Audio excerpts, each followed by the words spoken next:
Bonsoir et merci de rester sur Canal 7 pour cette nouvelle édition du 7-7 News. Toutes nos excuses pour ce retard indépendant de nos volontés. Au sommaire de ce dimanche, la Côte d'Ivoire en image de la semaine.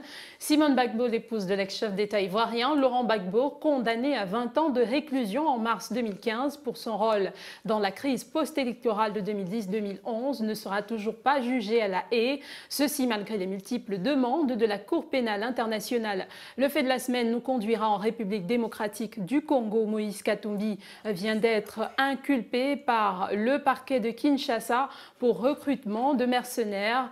Qu'est-ce que cela implique désormais pour cet opposant et candidat à la prochaine présidentielle au Congo? Réponse dans cette édition. 3 sujets compléteront notre émission de ce soir. D'abord, un politique qui nous maintiendra dans les méandres judiciaires de la Cour pénale internationale. La CPI vient en effet de requérir un minimum de 25 ans de prison contre Jean-Pierre Bemba, reconnu coupable de crimes contre l'humanité et de crimes de guerre commis par sa milice en Centrafrique en 2002 et 2003. Ensuite, un sujet économique nous emmènera à reparler de la première édition du forum Investir au Cameroun qui s'est tenu cette semaine dans la capitale camerounaise et de ses enjeux. Ce sera donc avec Judith Koindo et pour finir, Michel Zui nous rejoindra sur ce plateau pour parler de sport.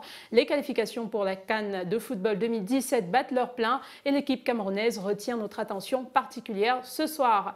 Voilà pour le menu de cette émission. Déjà sur ce plateau, à mes côtés, Samper-Ba et Carnot Atomo Mengue. Bonsoir messieurs. Bonsoir.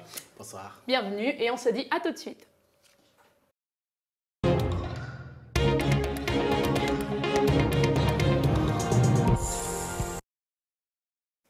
Et nous ouvrons comme chaque dimanche par l'image de la semaine qui nous emmène en Côte d'Ivoire, présent à Paris pour présider la réunion du groupe consultatif pour le financement du programme de développement de la Côte d'Ivoire d'ici à 2020. Le Premier ministre ivoirien Daniel Kablan-Duncan a confirmé à la presse que Simone Gbagbo ne sera pas envoyée à la Cour pénale internationale. La CPI qui pourtant réclame l'épouse de l'ancien président ivoirien pour ce procès lié à son rôle présumé dans la crise post-électorale de 2010 et 2011 en Côte d'Ivoire, une affaire pour laquelle son époux, l'ex-président ivoirien Laurent Gbagbo, est actuellement jugé à La Haye. Mais la décision de juger Simone Gbagbo en Côte d'Ivoire et non à la CPI pour les mêmes chefs d'accusation qui y ont envoyé son époux soulève certains questionnements. Donc je me retourne tout de suite vers vous, Carnot. Comment expliquer donc que Simone Gbagbo ne puisse pas être confiée aujourd'hui à la CPI? Alors, Blanche Bidga, la question du procès de Simone Gbagbo soulève tellement d'interrogations que les autorités ivoiriennes font actuellement feu de tout bois en tentant d'expliquer pourquoi, pour les mêmes chefs d'accusation, sinon à peu de choses près, Laurent a été envoyé à La Haye et pas Simone. Nous le savons tous, Alassane Dramane Ouattara avait affirmé qu'il n'enverrait plus d'Ivoiriens à la Cour pénale internationale, estimant que son pays avait désormais une justice opérationnelle capable de pouvoir trancher ce type d'affaires. Alors certains magistrats ivoiriens lui ont emboîté le pas, notamment certains qui ont pensé que cette cour internationale avait les mêmes prérogatives que les cours qui pouvaient être instituée en Côte d'Ivoire pour juger des Ivoiriens. Et donc, une cour qui a donc été instaurée en Côte d'Ivoire va pouvoir juger Simone Gbagbo. Pour le moment, les autorités ivoiriennes disent haut et fort que la justice est désormais opérationnelle et c'est bien ce qu'on attend. Alors, sans période, pourquoi la justice ou la CPI tout au moins semble en vouloir tant à Simone Gbagbo? Il faut rappeler que Simone Gbagbo est d'abord celle qu'on a appelée la Dame de Fer, celle qui semblait, enfin, aux yeux de certains, manipuler Laurent Gbagbo. Pour la CPI, Simone Gbagbo est l'une des pièces maîtresses de la crise post-électorale. Selon plusieurs sources, l'ancienne première dame aurait directement donné l'ordre à des milices de tirer sur des groupes de personnes et inciter à l'insurrection, entre autres. En Côte d'Ivoire, Simone Gbagbo a été accusée de participation à un mouvement insurrectionnel, trouble à l'ordre public et bien évidemment constitution de bandes armées. Et elle a été condamnée, vous le savez, à 20 ans de prison. Mais la CPI va plus loin puisque la CPI indique que l'épouse de Laurent Gbagbo s'est rendue coupable de crimes contre l'humanité et cela suffit pour être transféré à la Cour pénale internationale. Pour l'institution, elle fait partie du problème et si son époux doit être jugé, éventuellement condamné, l'affaire relative au massacre post-électoral ne sera pas entièrement traitée sans Simone Gbagbo. Pour les avocats de cette dernière n'ayant pas occupé de fonctions officielles qui lui auraient permis de donner des ordres, Simone Gbagbo ne pouvait pas donc commanditer quelque crime que ce soit sans une voie autorisée, notamment celle de son mari. Mais la CPI n'est pas d'accord avec cet argument puisque Simone Gbagbo est pour cette juridiction internationale une pièce essentielle pour reconstituer l'immense puzzle qu'a été la crise post-électorale ivoirienne de 2010-2011. Mais toujours avec vos sans-parole, Alassane Ouattara donc fait de la résistance aujourd'hui face à la Cour pénale internationale. Cela est-il de nature à conforter les idées, bien l'idée nourrie par de nombreux pays africains, celle donc de se retirer de cette juridiction? Mais Blanche, de nombreux chefs d'État se rejoignent sur la question du retrait de leur pays de la Cour pénale internationale, évidemment, pour des raisons qui varient d'un individu à un autre, d'un chef d'État à un autre, d'un pays à un autre. Alassane Ouattara oppose une fin de non-recevoir à la CPI qui apparaît comme une volonté de marquer l'indépendance de la justice de son pays et la compétence de cette justice. Il a l'air de dire qu'il n'y a pas de criminel que la CPI peut juger, que la justice de son pays ne soit incapable de juger. En fait, il conforte donc l'idée que les pays africains ont suffisamment laissé de la place à la CPI qui n'a fait que juger leurs ressortissants. Mais très clairement, autant nous pouvons saluer la force de caractère de Alassane Ouattara, dont le souci premier n'est pas, il faut le dire, de protéger Simone Gbagbo ou tout autre criminel pro-Gbagbo. Autant nous devons continuer à rappeler qu'à travers ce refus, Alassane Ouattara s'oppose à la vraie justice qui pourrait en fait emporter ceux de ses proches qui ont contribué aussi au massacre de la crise post-électorale qui vaut des ennuis aujourd'hui à Laurent et Simone Gbagbo, mais aussi à Charles Blé Goudé. Alors, est-ce que, juste avant de revenir un peu sur cette promesse de justice d'Alassane Ouattara, est-ce qu'on ne pourrait pas voir à travers ce refus une certaine volonté de maintenir la stabilité en Côte d'Ivoire? C'est vrai qu'on pourrait y lire une volonté de maintenir la stabilité en Côte d'Ivoire parce que le fait d'envoyer Simone Gbagbo à la Cour pénale internationale pourrait remettre le feu aux poudres, ne serait-ce que de la part des pro-Gbagbo ou des pro-Simone Gbagbo. Donc, juger Simone en Côte d'Ivoire pourrait calmer les ardeurs des uns et des autres et là montrer aussi pour Alassane Ouattara sa bonne foi. Mais il y a évidemment en Côte d'Ivoire des Ivoiriens qui estiment que Simone Gbagbo, et Sampero l'a dit, fait partie du problème, fait également partie de la solution. Donc on ne saurait juger Laurent Gbagbo, on ne saurait parler de crise post-électorale sans avoir à juger l'ensemble des acteurs de cette crise post-électorale. Et donc pour un certain nombre d'Ivoiriens, il faudrait que Simone Gbagbo parte à la CPI.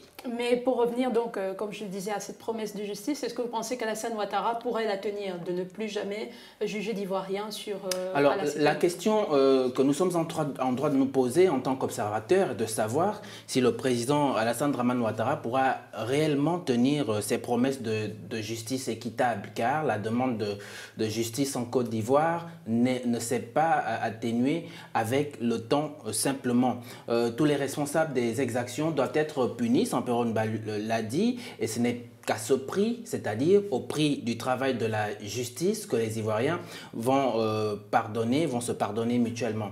En juin 2011, Alassane Ouattara avait mis en place un groupe de travail composé de juges et de procureurs, la cellule spéciale d'enquête et d'instruction pour mener les poursuites judiciaires contre les crimes perpétrés durant cette période. Quels en sont les résultats aujourd'hui, en dehors de l'inculpation d'une vingtaine de personnes des deux camps? Certes, en tout cas, rien encore d'aussi spectaculaire et retentissant que les affaires Blé Goudé et Gbagbo. Après la réélection en octobre 2015 de Alassane Ouattara, il avait déclaré qu'il restait déterminé à poursuivre en justice les personnes ayant commis des abus pendant la crise post-électorale de 2010-2011 et que la justice doit être égale pour tous. Il faut éviter l'impunité, avait-il dit. Mais on attend toujours. Justement, pour faire une sorte de lien entre l'affaire Laurent Gbagbo et Simone Gbagbo, on sait que pour l'affaire Laurent Gbagbo, plusieurs Ivoiriens avaient accusé le président Alassane Ouattara de pratiquer une sorte de justice des vainqueurs. Est-ce que ce ne serait pas une crainte de voir cette même justice, ou alors est-ce que le président Alassane Ouattara ne craint pas un revers de la situation avec l'affaire Simone Gbagbo? Blanche, il est clair qu'Alassane Ouattara est accusé d'avoir exercé la justice des vainqueurs. Nous en avons souvent parlé sur ce plateau. Et il est tout aussi clair qu'il a fini par avoir la peau de son meilleur ennemi, Laurent Gbagbo, en plus du pouvoir politique qu'il convoitait depuis la mort du patriarche Félix Houphouët-Boigny. C'était, nous le rappelons, en 1993. Il a donc tout obtenu. Et pour sauvegarder ses acquis, il est clair que la stratégie la meilleure consisterait aujourd'hui à semer la paix. Personne ne se fait plus d'illusions sur le sort de ses proches qui ont aussi massacré, à la vie de certains, des Ivoiriens en 2011.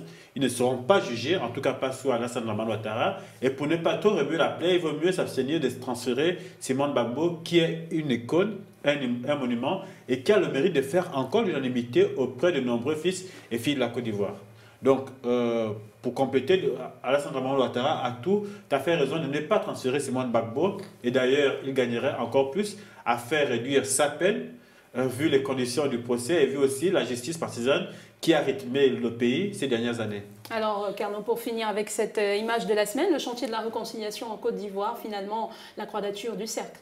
Difficile de parler de réconciliation dans un tel climat de suspicion. Dans le premier procès, les charges d'atteinte à la sûreté de l'État semblaient avant tout politiques et la rareté des preuves présentées n'avait vraiment pas aidé à la compréhension du verdict. Le bilan humain de cette crise fait quand même état de plus de 3000 morts selon l'Organisation des Nations Unies. Donc, il faut faire très attention à ne pas léser les uns au bénéfice des autres sous prétexte que l'on se trouve du bon côté du canon.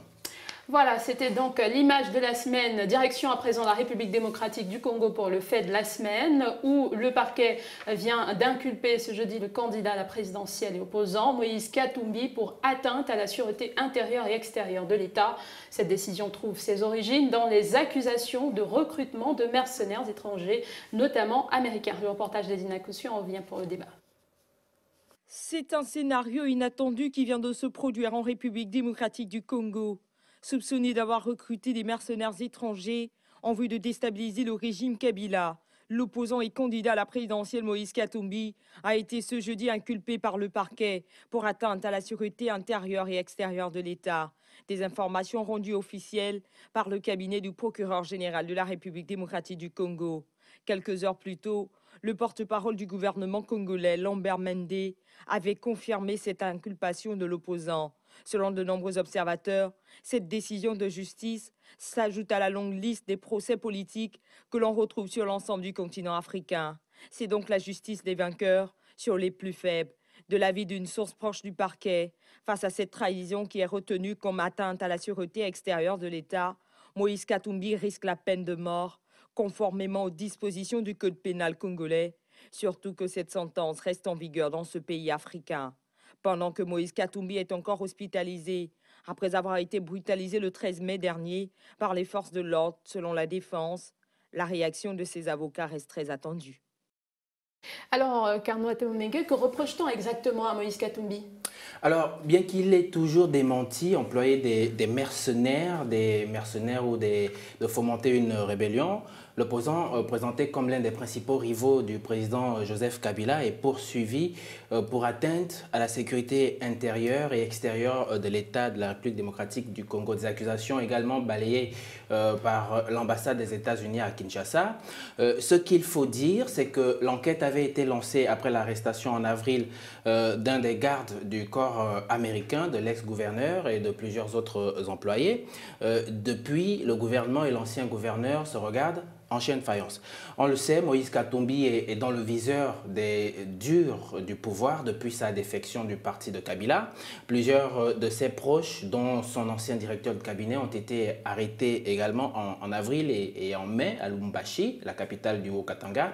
Alors maintenant, c'est officiel, l'ancien gouverneur du Katanga est candidat à la présidence de la République et désormais formellement inculpé pour recrutement de mercenaires et visé par un mandat d'arrêt provisoire. Et on le sait, le procureur de Lubumbashi a donc instruit Moïse Katumbi de ne plus faire de déplacement sans qu'il en ait l'autorisation. Mais pourtant, Katumbi est bien en Afrique du Sud actuellement. Absolument. Moïse Katumbi se trouve en Afrique du Sud depuis quelques jours, non pas parce qu'il s'est soustrait à la justice de son pays, mais bien pour des raisons de santé. D'ailleurs, le ministre de l'Information congolais, Lambert Mende, était formel il y a quelques jours en disant « Les mouvements de M. Katumbi dépendront de la décision de la justice, mais aujourd'hui, il n'a plus toute sa liberté. Il ne peut plus voyager ni sortir du territoire sans l'autorisation du parquet. » Donc, Katumbi n'est pas en fuite.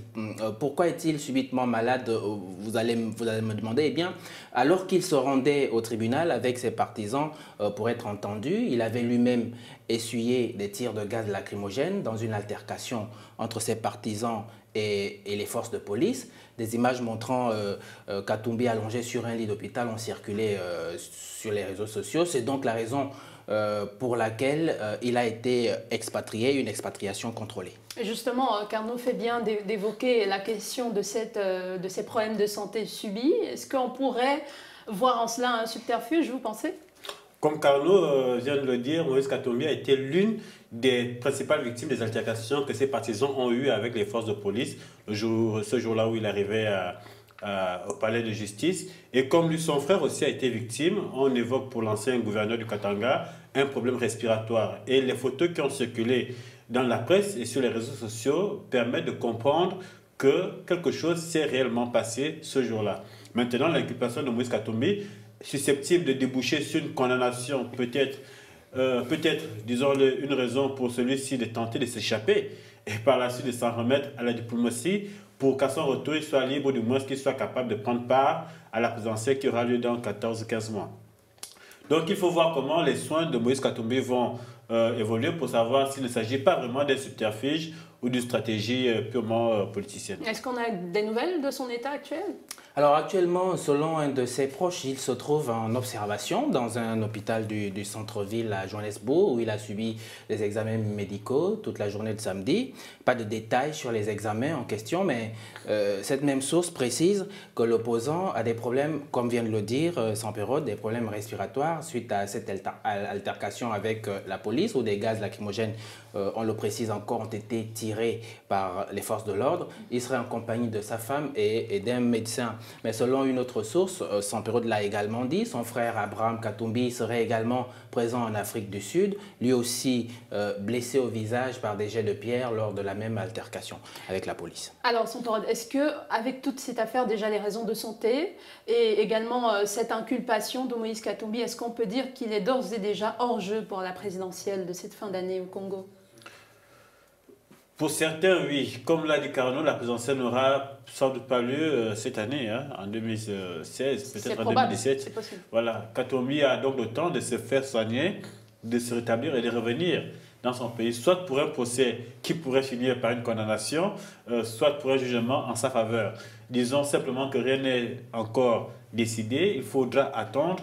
Et si la justice congolaise s'acharne sur l'homme, c'est qu'elle est prête à le condamner. C'est-à-dire que si on constate dans les mois, dans les jours à venir que la justice demande son rapatriement, son retour au pays, c'est qu'elle est prête à en découdre. Maintenant, il faudra voir comment, comme je le disais, la diplomatie va travailler, comment les négociations vont se faire, parce que, il faut le rappeler, Katumbi aujourd'hui, c'est quand même, apparemment, pour beaucoup, le véritable challenger de Joseph Kabila pour la prochaine présidentielle. Donc, le faire condamner, c'est l'écarter simplement de la course à la présidentielle. Il faut peut-être préciser qu'il encourt quand même la peine de mort. C'est pas rien.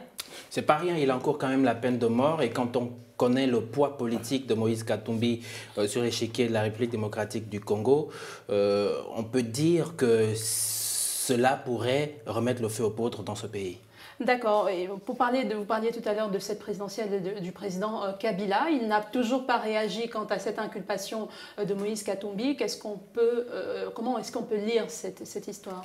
Joseph Kabila réagit très souvent, très rarement à ce genre de situation. Il avait réagi difficilement à l'arrestation de Jean-Pierre Bemba. Et il faut dire qu'aujourd'hui, il est pointé du doigt par les partisans du changement en République démocratique du Congo. Pour eux, il est impensable que Joseph Kabila ne soit pas à la manœuvre.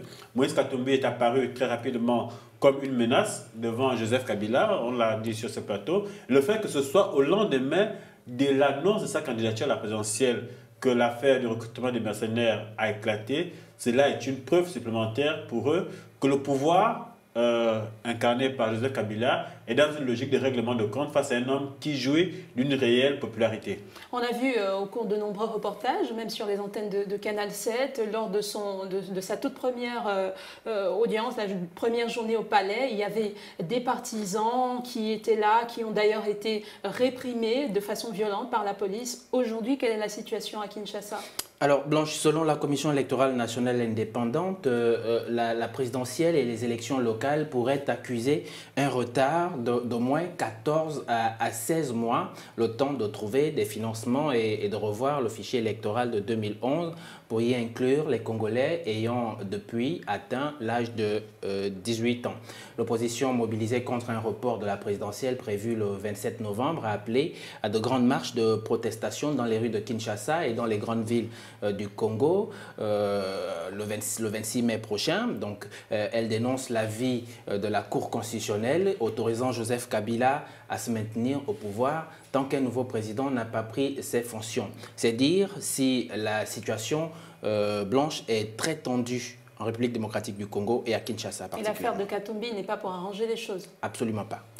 Le sujet politique de ce dimanche nous maintient en République démocratique du Congo avec la procureure de la Cour pénale internationale qui a requis mercredi 18 mai un minimum de 25 ans de prison contre Jean-Pierre Bemba, le riche homme d'affaires congolais devenu chef de guerre puis vice-président de RDC entre juillet 2003 et décembre 2006, a été reconnu coupable de crimes contre l'humanité et crimes de guerre commis par sa milice en Centrafrique en 2002 et 2003. Dina Koussou pour le reportage.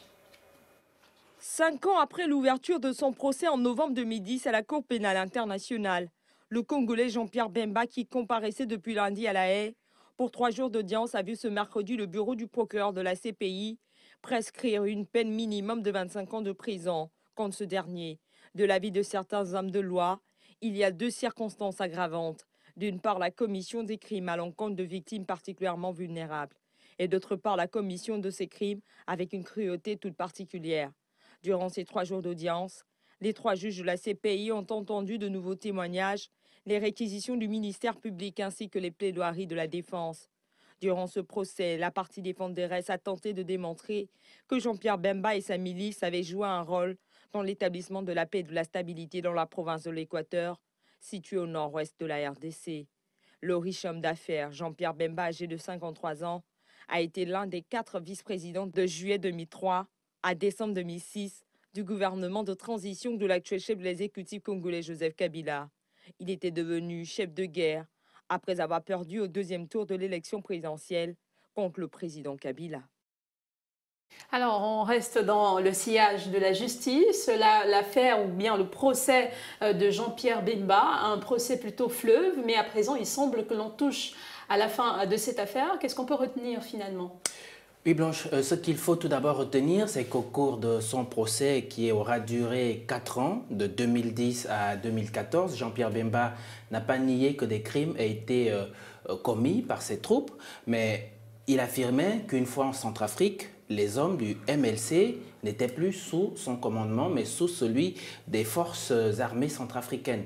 Vous convenez bien avec moi que c'est un peu trop facile de se débarrasser du bébé, aussi facilement donc que ça pour les juges qui n'ont pas accepté les arguments de l'accusé. Pour eux, Jean-Pierre Bemba avait le contrôle effectif sur les troupes qui ont commis les crimes en République centrafricaine, car selon eux, il a sélectionné les 3 bataillons qui sont partis en Centrafrique. Il était en communication régulière avec les officiers sur le terrain, dont le commandant en chef, Mustapha. Il contrôlait les fonds du MLC. Jean-Pierre Bemba n'était néanmoins poursuivi qu'en qualité de chef mais pour le seul fait de ne pas avoir empêché les crimes ou les avoir punis. Dans sa défense, Bemba avait affirmé que durant le conflit, 7 soldats avaient été jugés et plusieurs enquêtes avaient été conduites, mais les juges ont complètement rejeté ces arguments. Tout porte donc à croire que la défense de l'ancien sénateur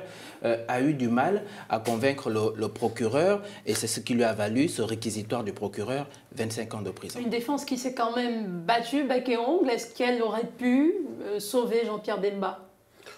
Blanche, les carottes étaient cuites, nous sont cuites depuis bien longtemps pour Jean-Pierre Bemba, puisque lorsqu'il a été transféré à La Haye, le 3 juillet 2008, on s'en souvient, Jean-Pierre Bemba avait déjà été condamné.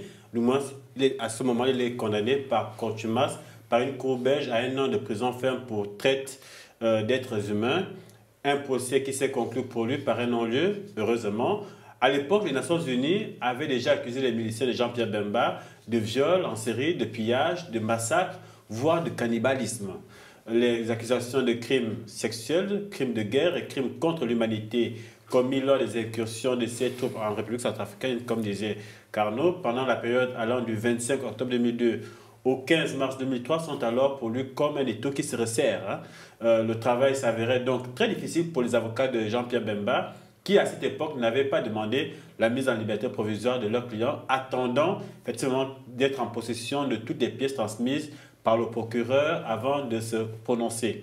Jusqu'à l'audience de confirmation de charge du 12 au 15 janvier 2009, les avocats de Jean-Pierre Bemba ont mis leur expertise en action. Malgré tout, le 15 juin 2009, les juges confirmaient que la preuve était suffisante pour accuser Bemba de 2 chefs d'accusation pour crimes contre l'humanité et de 3 chefs d'accusation pour crimes de guerre.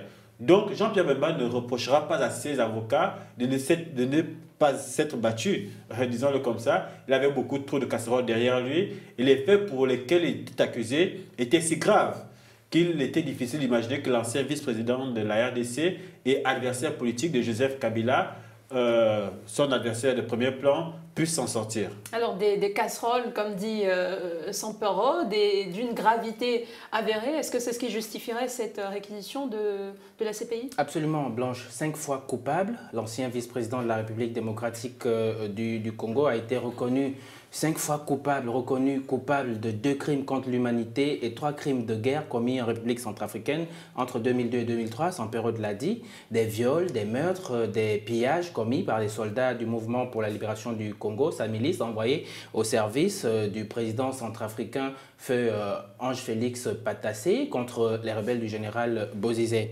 L'avocat de Jean-Pierre Bemba, bien que sonné par le jugement, n'y voit qu'une simple étape, il faut le préciser. Il a bien l'intention de faire appel, c'est la moindre des choses naturellement.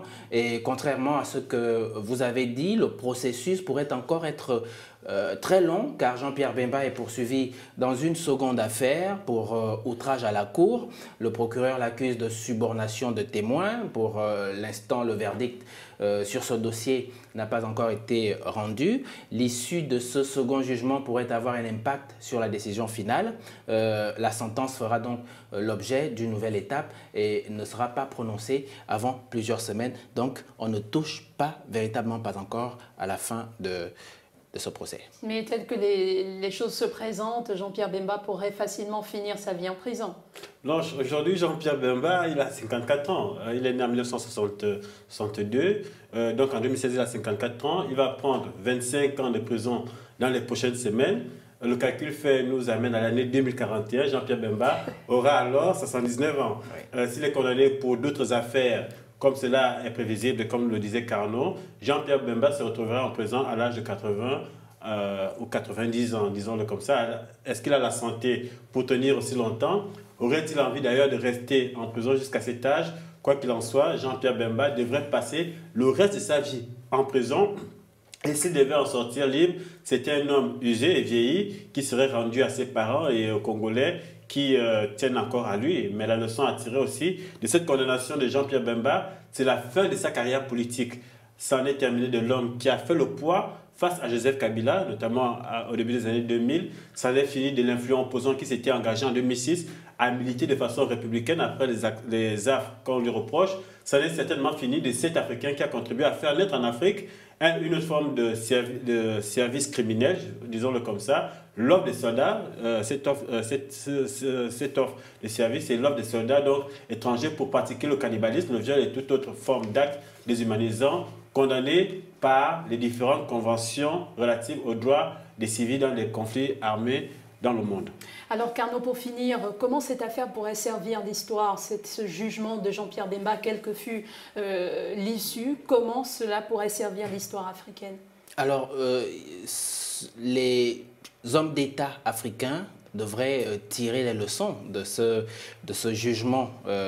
Quel que soit le verdict qui va être pris, il pourra prendre 25, il pourra prendre plus, il pourra prendre moins, mais quel que soit le verdict qui va tomber, cette affaire, comme les affaires d'autres Africains qui sont pendantes devant la Cour pénale internationale, devrait constituer une sorte de miroir pour les hommes d'État africains et leur dire que nul n'est à l'abri de ce type de situation face à la justice.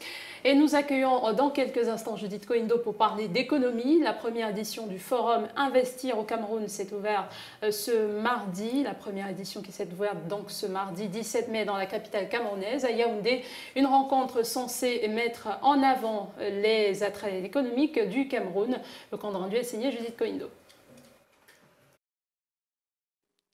La capitale camerounaise Yaoundé accueille depuis mardi la conférence internationale économique Investir au Cameroun.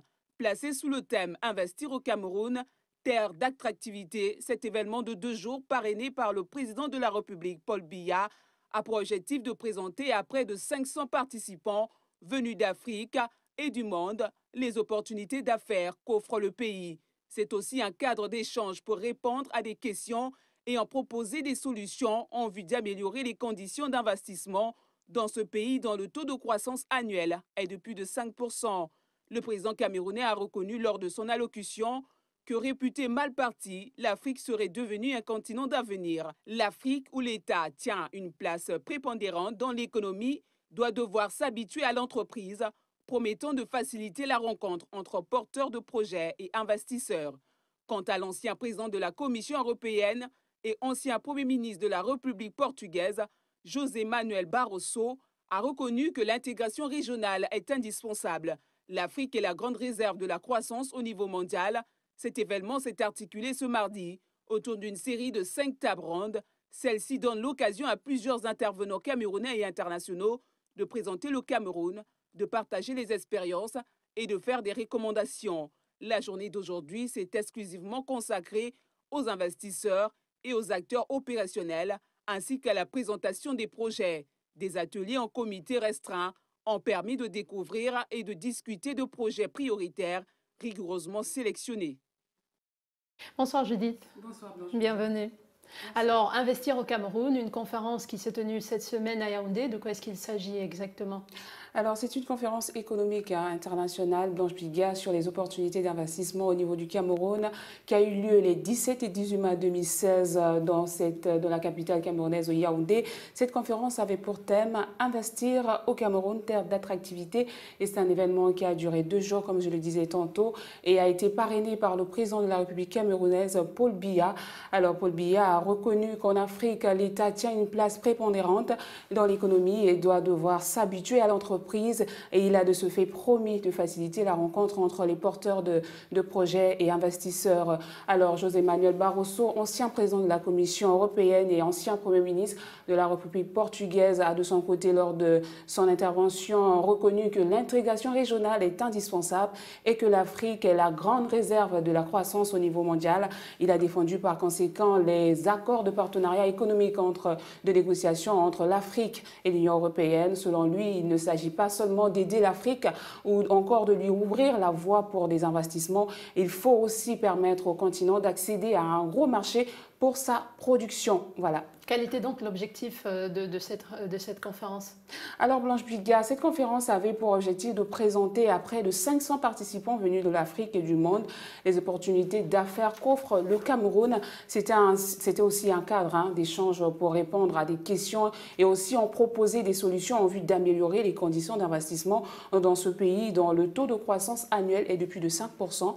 Et c'est vraiment énorme, il faut le dire. Autrement dit, c'est un événement inédit qui avait pour objectif de présenter aux hommes d'affaires, industriels, entrepreneurs, décideurs ou encore financiers venus de l'Afrique et du monde des opportunités considérables d'investissement au Cameroun. Cette grande conférence est en effet une occasion unique pour les acteurs politiques, économiques et financiers de premier plan d'avoir les échanges constructifs sur les grands projets de développement du Cameroun. Et le Cameroun a en effet lancé ces dernières années de nombreux projets structurants dans les domaines clés que sont l'agro-industrie, les infrastructures routières, portuaires et aéroportuaires, l'énergie, l'immobilier et l'aménagement urbain, les industries extractives et les nouvelles technologies. Cette diversité des secteurs témoigne à elle seule l'ampleur des opportunités à saisir pour les investisseurs étrangers qui viendront investir au niveau du Cameroun. Alors Carnot, quels peuvent être les enjeux d'une rencontre comme celle qui s'est tenue cette semaine à Yaoundé? Écoutez Blanche, les enjeux de cette grand-messe économique qui s'est tenue en République du Cameroun sont nombreux dans la mesure où la rencontre de Yaoundé a d'abord eu vocation à attirer les investisseurs au Cameroun. De ce point de vue, ces enjeux peuvent être d'au moins 3 ordres.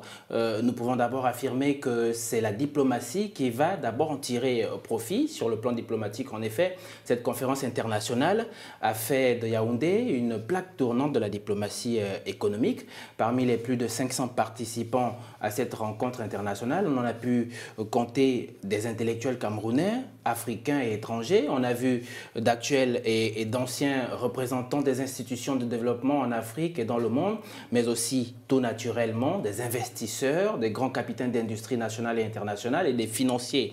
Il faut aussi dire que divers responsables de la communauté économique et monétaire d'Afrique centrale, du Fonds monétaire international, de la Banque mondiale, de l'Organisation mondiale du commerce ou de la Banque des États de l'Afrique centrale étaient également à cette rencontre où les échanges et le partage d'expériences ont été des plus fructueux au regard du travail abattu lors des tables rondes et des ateliers.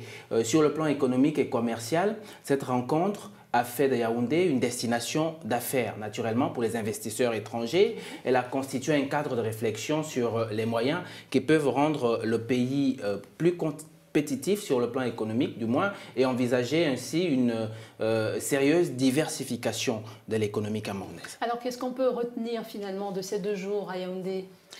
Blanchie, il faut dire que cette conférence économique s'est attelée à trouver des solutions concrètes et pragmatiques pour améliorer encore davantage les conditions d'investissement au niveau du Cameroun. Et dans ce sens, elle s'inscrit plus largement dans la vision du Cameroun d'être un pays émergent à l'horizon 2035. Et comme je l'ai dit dans le reportage, plus de 500 participants constitués des ministres, des représentants, comme le disait Carnot tantôt, des institutions de développement africaines et internationales, ainsi que les chefs d'entreprise, des investisseurs et financiers étaient présents à ce rendez-vous à Yaoundé pour disséquer les atouts économiques du Cameroun et les multiples opportunités d'investissement que ce pays offre aux industriels et financiers. Il faut dire que la grande ambition du Cameroun d'être une terre d'attractivité pour les investisseurs est justifiée par sa position stratégique en Afrique, car le Cameroun côtoie un marché potentiel de 300 millions de consommateurs. Si l'on intègre le Nigeria et la République démocratique du Congo et le Soudan, sa croissance économique soutenue à un taux de croissance annuel de plus de 5%, comme je le disais tantôt, depuis 2013. Des réformes entreprises pour améliorer le climat d'affaires, la diversification de son économie et bien d'autres. Tous ces atouts potentiels sont des atouts, comme je le disais, potentiels qui font du Cameroun une économie leader au niveau de ce pays d'Afrique centrale. Alors justement, Carnot, pour finir, est-ce qu'on a envie de penser ou de croire à ce genre d'initiative? Mais en même temps, on se dit ce n'est pas la première du genre. Il y a eu beaucoup d'autres conférences comme celle-là. Est-ce que celle de Yaoundé rentre dans ce cadre des conférences? Alors, on veut bien croire qu'elle n'entre pas dans le cadre des conférences, des forums qui sont organisés un peu partout sur le continent africain, des forums qui font en sorte que les gouvernements dégagent beaucoup de moyens financiers sans qu'il n'y ait de retombées véritables derrière. On a envie de croire que la rencontre de Yaoundé va, si vous voulez bien, amener les investisseurs à véritablement s'intéresser au continent africain à travers le Cameroun, et ce qu'ils feront au Cameroun, ce que le Cameroun va faire de leurs investissements fera en sorte que d'autres pays africains, notamment les pays limitrophes et d'autres pays, puissent avoir envie d'attirer autant d'investisseurs sur leur territoire. Donc on veut croire que cette rencontre économique au Cameroun n'est pas une rencontre de plus, comme on en a vu à travers le continent africain, que ces investisseurs vont véritablement s'intéresser à l'activité économique du continent, à la croissance, à l'amélioration du taux de croissance du continent africain. Et on espère que là, ce sera un starter qui va amener les investisseurs étrangers à s'intéresser véritablement au continent africain. Est-ce que vous pensez que ces pays ont déjà essayé de mettre sur pied certains préalables, notamment améliorer le climat des affaires au Cameroun? On sait par exemple qu'au niveau des taxes pour les entreprises, c'est très élevé.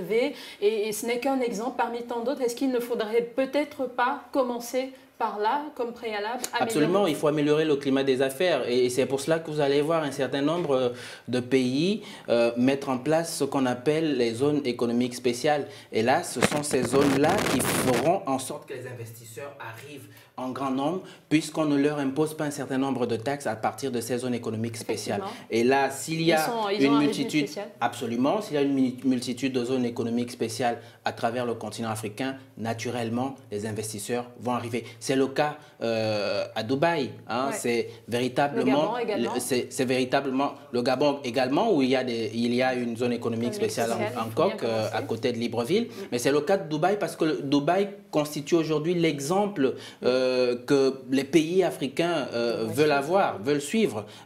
S'il y a des zones économiques spéciales sur le continent africain, c'est parce qu'ils ont copié le modèle des Émirats arabes unis. Et donc, c'est cela qui fera en sorte que les investisseurs arrivent et que l'économie soit de plus en plus dopée. Et qui pourrait également faire que ces conférences et ces forums servent véritablement à quelque chose de concret. Le sujet sport pour finir, alors que Michel Zueyi va nous rejoindre dans quelques secondes. Le sélectionneur de l'équipe nationale de football du Cameroun, Hugo Broos, a enfin publié sa deuxième liste des joueurs retenus pour disputer les 2 matchs amicaux contre la France le 30 mai 2016 prochain à Nantes et la Mauritanie en début de mois de juin, match préparatoire à la 5e journée des éliminatoires de la Coupe d'Afrique des Nations 2017. Le reportage est signé Michel Zueyi. La liste des 24 lions indomptables dévoilée par le sélectionneur Hugo Broos a réservé une petite révolution, car ce sont au total une dizaine de joueurs retenus dans sa première liste qui seront cette fois absents du match amical contre la France et le déplacement décisif en Mauritanie. Match comptant pour la 5e journée des éliminatoires de la CAN 2017, prévue le 3 juin 2016 prochain. Au nombre des absences enregistrées, l'on retient celle du capitaine Stéphane Biya, dont le motif n'a pas été précisé par le sélectionneur. Même constat pour les frères Matip, y compris Marvin, pourtant présent en mars, ni d'Alexandre, dont le grand retour en sélection est une nouvelle fois reporté, pas plus que de Sébastien Bassong et Carlos Idriss Kameni. Présence incertaine aussi pour l'un des cadres camerounais, Eric Maxime Choupo-Moting, qui était forfait en mars. Présence incertaine aussi pour l'un des cadres camerounais, Eric Maxime Choupo-Moting, qui était forfait en mars. Par contre, Clinton Jay, récemment rétabli après une saison gâchée par les blessures, rejoindra le groupe, mais aussi Tony Chani et le gardien de Malaga, Carlos Idriss Kameni, qui a dû se contenter du banc en fin de saison depuis son retour de blessure. Mais face à ces choix du sélectionneur du Cameroun, Hugo Broos, les observateurs estiment que l'heure n'est pas aux expérimentations, car avec seulement 4 milieux de terrain présents dans sa liste, le Cameroun pourrait se mordre les doigts. Et nous accueillons Michel, bonsoir. Bonsoir. Bienvenue. Merci. On a quand même remarqué dans cette liste des 23 lions pour les matchs amicaux l'absence du capitaine Stéphane Biya. Comment expliquez-vous cela ? Écoutez, la non-convocation du capitaine de la sélection Fagnon de football du Cameroun pour les prochaines sorties des faux intervient au moment où un ensemble de reproches étaient faits à ce joueur. La question d'abord de patriotisme est mise en jeu.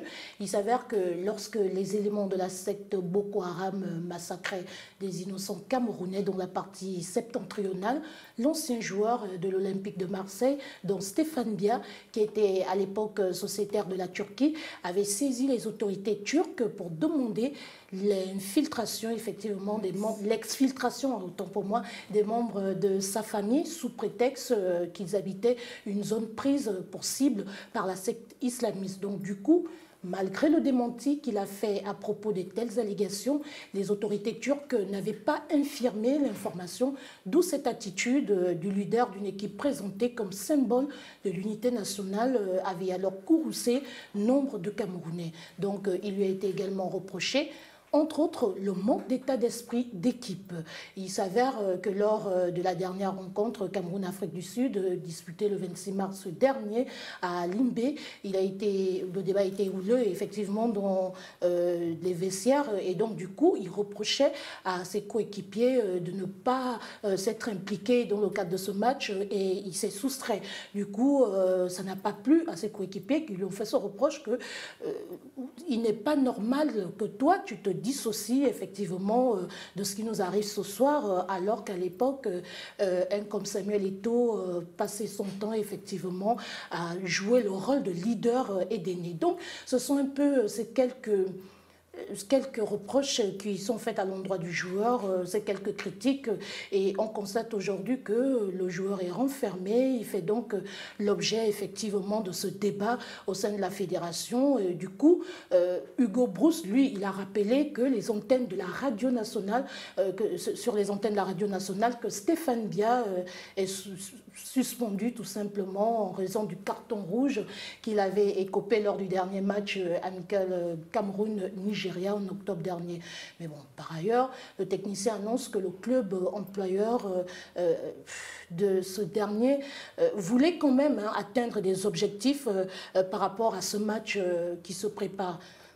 D'accord. Donc, Carnot, le Cameroun et ses capitaines, c'est toujours des questions qui ne finissent pas. On se souvient de Rigobertson qui avait été à un moment vomi par les Camerounais et de nombreux amoureux de football, Samuel Eto'o et aujourd'hui Stéphane Bia, à qui on semble reprocher les mêmes choses qu'aux autres.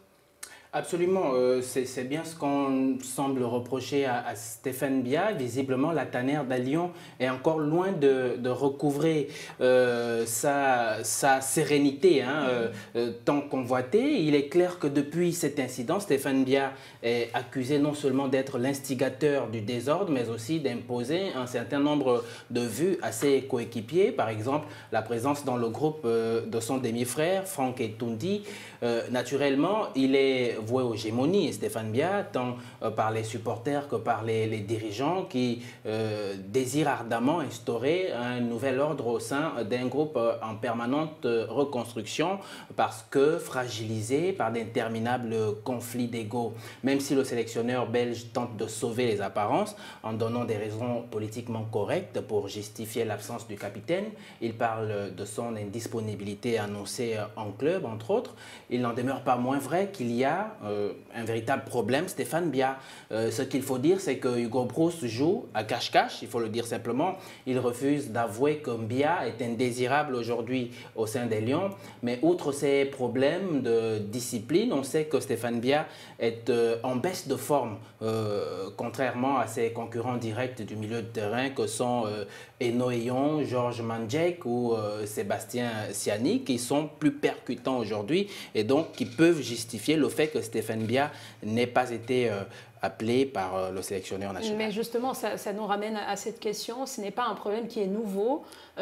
Tous les capitaines, du moins sur les deux dernières générations des Lions indomptables, semblent connaître le même problème. À un moment donné, ils ne sont plus admis au sein de l'équipe. Qu'est-ce qui, à votre avis, pourrait causer cela? C'est peut-être une question d'ego. Là, je l'ai signifié. C'est une question d'ego. Et quand on est le porte-fanion d'une équipe comme les Lions Indomptables, on se sent pousser des ailes. Et à un moment donné, le staff dirigeant veut vous ramener à l'ordre. Et cela crée un certain nombre de frictions, un certain nombre de scissions au sein du groupe. Donc, il faut absolument que les dirigeants de ce type d'équipe, une équipe comme les Lions Indomptables qui a pignon sur rue, qui a longtemps eu pignon sur rue sur le continent africain, il faut qu'on arrive à, si vous voulez bien, faire en sorte que le capitaine ou le capitanat soit rotatif. Il ne faudrait pas qu'un individu reste très longtemps capitaine de l'équipe, parce que lorsqu'il est longtemps capitaine de l'équipe, il y a des frictions qui peuvent naître et des divisions qui peuvent naître simplement parce qu'il y en a qui veulent aussi être capitaine des Lions Indomptables. Stéphane Biya, pour le signaler, qui aujourd'hui est victime de ce qui est également arrivé à Samuel Eto'o. Il faisait d'ailleurs partie de ces joueurs-là qui semblaient reprocher à Samuel Eto'o ce qu'on lui reproche aujourd'hui à lui. Michel, pour le reste donc des joueurs convoqués, on note d'autres absences. Quelles sont les raisons qui ont été évoquées pour celles-là? Évidemment, il faut dire qu'ils étaient présents lors de la toute première liste des présélectionnés d'Hugo Broos pour jouer en mars dernier contre l'Afrique du Sud dans le cadre des éliminatoires de la CAN Gabon 2017. Mais en croire des sources proches, selon certaines sources, l'encadrement technique des Lions Indomptables de football, le défenseur Marvin Matip a lui-même demandé la permission pour répondre aux abonnés absents. Le frère aîné de Joël Matip a dit qu'il allait se marier pendant que la sélection camerounaise sera en stage. Quant au milieu offensif Dani Arnaud Ndi, il est indisponible pour cause de blessure. Il a disputé son dernier match de la Liga espagnole le 20 avril 2016 dernier. Et c'est donc sans lui que son équipe Sporting Gijon, autant pour moi, menacée de relégation, a finalement sauvé la place dimanche dernier au sein de l'élite à la dernière journée du championnat espagnol. Et quant à Alexandre Song, le milieu de terrain de West Ham en Angleterre passe en ce moment ses vacances entre les villes de Douala et Yaoundé. Et après avoir laissé entrevoir son retour au sein de l'équipe nationale, à l'issue d'un tête-à-tête en début mars 2016 dernier avec Hugo Broos, le jeune retraité a changé son fusil d'épaule et donc auteur d'une piètre performance ce dernier lors de la Coupe du Brésil 2014, vous vous souvenez, et dessus de sa non-convocation pour la phase finale de la CAN Guinée équatoriale 2015, l'ancien pilier d'Arsenal avait décidé il y a plus d'un an de mettre un terme à sa carrière internationale. D'accord, donc pensez-vous que cette sélection d'Hugo Broos pourra produire des résultats positifs lors de ces matchs qui sont quand même préparatoires ? Bon, écoutez, d'aucuns pensent que cette équipe n'arrivera pas loin, mais d'autres se disent quand même qu'il y a quand même des cadres au sein qui regorgent l'équipe des Lions Indomptables du Cameroun. Donc les Lions Indomptables doivent faire face effectivement à cette prochaine double confrontation. D'abord contre la France le 30 mai prochain au stade de Beaujoire avant le match contre la Mauritanie le 3 juin. Et à cet effet, le sélectionneur national Hugo Broos a convoqué 24 joueurs, permettez-moi, donc 3 gardiens, 9 défenseurs, 4 milieux de terrain et 8 attaquants. Donc si on note le retour de certains joueurs comme Choupo-Moting, Clinton G, Benjamin Mukanjo ou encore Eno Eyon, le capitaine Stéphane Biya, c'est vrai, il n'a pas été convoqué, mais on peut dire qu'avec ce groupe-là, quelque chose peut se passer. Mais ce qu'il faut maintenant, il faut que ces joueurs prennent de la hauteur, qu'ils puissent aussi répondre comme ces absents. Et du coup, je pense aussi qu'il y a plus de concentration et qu'il y a un plan technique ou tactique mis en jeu. Je crois que les joueurs peuvent s'en sortir. Alors, le Cameroun qui a été ces 2 dernières semaines quand même témoin de beaucoup de décès, est-ce que ça pourrait peser sur le moral des joueurs, vous pensez ? Alors, ça pourrait peser sur le moral des joueurs parce qu'il faut dire que le décès de ce jeune joueur camerounais à l'étranger va nécessairement impacter le moral de ses coéquipiers. Il y a aussi eu le décès de cette jeune gardienne sur le territoire camerounais. On en riait un peu dans les coulisses la semaine dernière en disant qu'est-ce qui arrive au football camerounais avec d'abord le décès de Fouet il y a quelques années et puis ces 2 décès sur un terrain de football cette année-ci. Cela pourrait effectivement jouer sur le moral des Lions Indomptables. Mais il faut dire que ce sont les Lions Indomptables. C'est une équipe de football qui est assez bien structurée et qui pourrait aller à l'assaut de ce type de chagrin.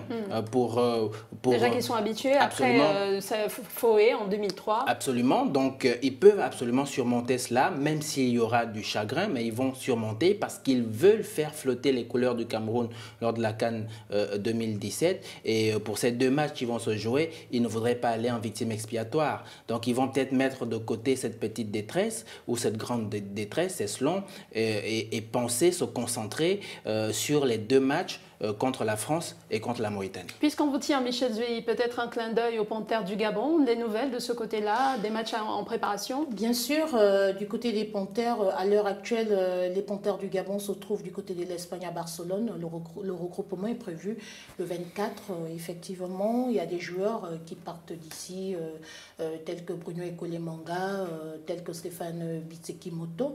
Et donc, il y a eu 3 nouveaux joueurs qui sont arrivés, notamment nous avons Johan Wachter, qui sort de la D3 en France, de la D3 en France, effectivement, à Sedan. Et puis, il y a un autre joueur, Denis Bouanga, qui a fait une belle saison, qui a préparé 16 matchs et a marqué 5 buts. Je pense qu'il a sa place à l'équipe nationale. Entre autres, il y a un autre, Mesui, qui est également arrivé, lui qui évolue du côté de Valenciennes, mais il a quand même fait des beaux temps dans un autre club. Est-ce qu'on a des absences, peut-être? Oui, l'absence de Didier Ibrahim Don, effectivement frappé par une sanction disciplinaire. Voilà, les raisons n'ont pas été évoquées lors de la conférence de presse parce que le Georges Costa a préféré nous renvoyer effectivement vers la fédération pour nous enquérir de la situation. Mais il faut dire que c'est la 1e fois que ce dernier est encore placé sous sanction disciplinaire. Et là, je pense que ça interpelle encore une fois de plus d'autres joueurs qu'il n'y a pas seulement effectivement les qualités techniques ou tactiques qui peuvent maintenir un joueur au sein de l'équipe nationale, mais il y a aussi l'aspect disciplinaire. Donc ça interpelle autant pour moi plus d'un joueur, et je pense que hormis ces absences, oui, j'allais oublier Moussa King aussi, Irondi, il est blessé au niveau des adducteurs, lui aussi, c'est quand même une grande absence, mais avec Bruno Ekole-Manga, je pense que ça peut le faire. Quelles sont les dates ou les rencontres pour les Panthères du Gabon? Alors, nous avons le 28 mai en amical du côté de l'Espagne contre la Mauritanie, et puis le 3 juin du côté de Bouaké, voilà, en Côte d'Ivoire, pour la 5e journée des éliminatoires. Un match, on le sait, Yaya Touré, il sera absent, c'est cela? On a des informations? Ah oui, Yaya Touré. C'est peut-être une chance pour les Panthères, l'absence de Yaya Touré, vous pensez? Ou ça fait ni chaud ni froid? Ça fait ni chaud ni froid, puisque nous avons Aubameyang qui est là. Donc, et nous avons également un défenseur comme Bruno Ekole-Manga qui fait tout le boulot. Donc, je pense que les Gabonais peuvent espérer quelque chose. D'accord. C'est donc la fin de ce 7-7 News. Merci Michel Zueyi d'être passé. Je vais remercier également Samporon Ba et Judith Koindo qui étaient avec nous sur ce plateau. Merci à vous, Karnato Mengue, d'être venu ce dimanche. Quant à vous, je vous remercie de votre attention fidèle. Restez des nôtres. Les programmes de Canal 7 se poursuivent. Bonne soirée et dimanche.